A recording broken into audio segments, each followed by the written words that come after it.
Nangangailangan ng payong ang SMB, umuulan ng tres sa MOA Arena, bigayan at balyahan naging wrestling na, inantok na si Chot Reyes. Game 4 Finals bakbakang TNT at San Miguel, Junmar Fajardo nakuha ang kanyang 13th BPC Award. So, first quarter nga mga chong, maigpet yung depensa ng dalawang kupunan. Huli ni Brando si Tautua. 4-1 run para sa TNT. Mauuna dyan etong si Jordan Heading, kasama niya etong si Calvin Oftana. Babawi naman ng 5 straight points ang SMB. 3-point shot from Perez. Second chance points naman ang nadampot ni Tautua. Pero counter run ang sagot ng TNT. 8 straight points. 3-point shot ni Kelly Williams. Atake si Nambatak. Another 3 naman manggagaling dito kay Jordan Heading. Timeout ang San Miguel. 6-point lead para sa TNT. After that timeout,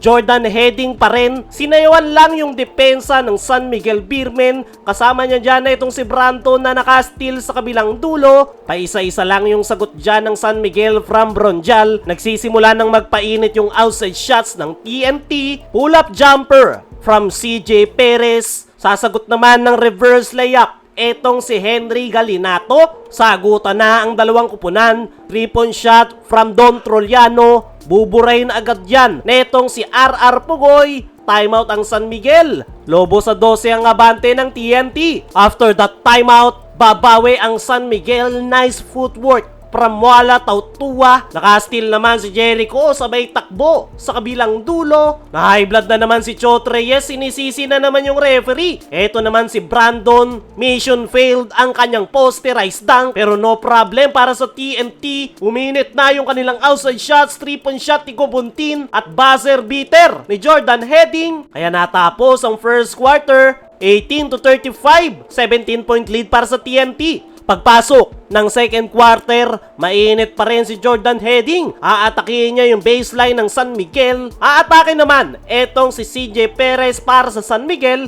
Pero itong si RR Pugoy, tinirahan sa mukha si Junmar Fajardo. After nyan, bagsak si Pugoy. Injury na naman minadali kasi ng TNT. Kaya naman, eto na ang San Miguel. Don Troliano for 3. Nangihingi naman ng foul si Kelly Williams matapos yung kanyang layup. Pero si Don Troliano nagsisimula ng mag-step up. And one play. Ray ng Batak naman nagawan pa ng paraan sa loob ng painted area. Eto na naman yung bigayan, nag-wrestling si Jericho Cruz at Simon Enciso. Pero etong si Calvin Oftana, mainit na. Dalawang sunod na 3-point shot ang ibinaon. Lobo sa 27-point lead ang TNT. After that timeout, aatake na si Junmar sa loob ng painted area. Pero ang TNT mainit na, nakakasyam na sa 3-point area. Sasagot ng dos etong si Andreas Kahilig to the basket. Kasama niya etong si Mwala Tautua na pupuwersa na sa ilalim. Pero eto na naman si Ray ng Batak, nagawan pa ng paraan. Andreas Kahilig ang sumasagot sa outside shots ng TNT. Henry Galinato naman nakikipagbalyahan kay Mwala Tautua. Tatakbo naman sa kabilang dulo si Chris Rosales. Timeout ang TNT. 23-point lead ang hinahabol ng San Miguel. Pero dadagdagan pa nga yan netong si Calvin Oftana. Kaya natapos ang first half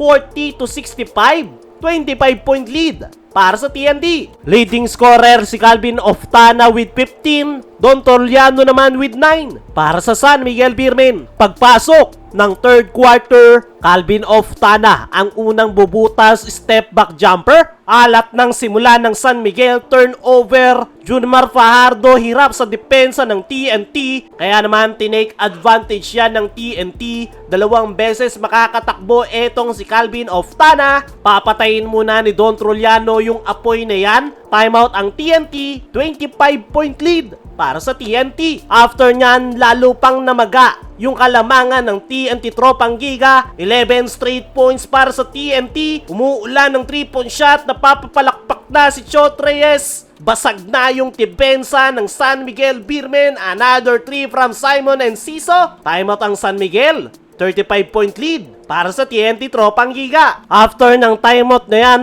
unti-unting gumagapang ang San Miguel Beermen. Junmar Fajardo at Jericho Cruz aatake sa baseline. Pero etong si Calvin Oftana, mainit pa rin ang kamay, another 3. Walang sagot ang SMB sa outside shots ng TNT, kaya naman dadaanin nila sa loob ng painted area. Liit ni Chongson pero nagawang makapunto sa loob ng painted area. 4-point shot naman para kay Jericho Cruz, kaya natapos ang third quarter 61-87. 26-point lead ang hinahabol ng San Miguel. Pagpasok ng fourth and final quarter, walang sinayang na oras si Junmar, atake agad to the basket. Pero lakas talaga ng connection ng TNT, konektado yung kanilang outside shots. Hindi pa rin sumusuko ang San Miguel. Junmar, 4 na yung bantay sa ilalim. 3-point shot naman ang itatala netong si Andreas Kahilig. Pero every points, palaging may sagot sa kanila ang TNT Tropang Giga. Sinubukan pa ngang humabol ng San Miguel Beermen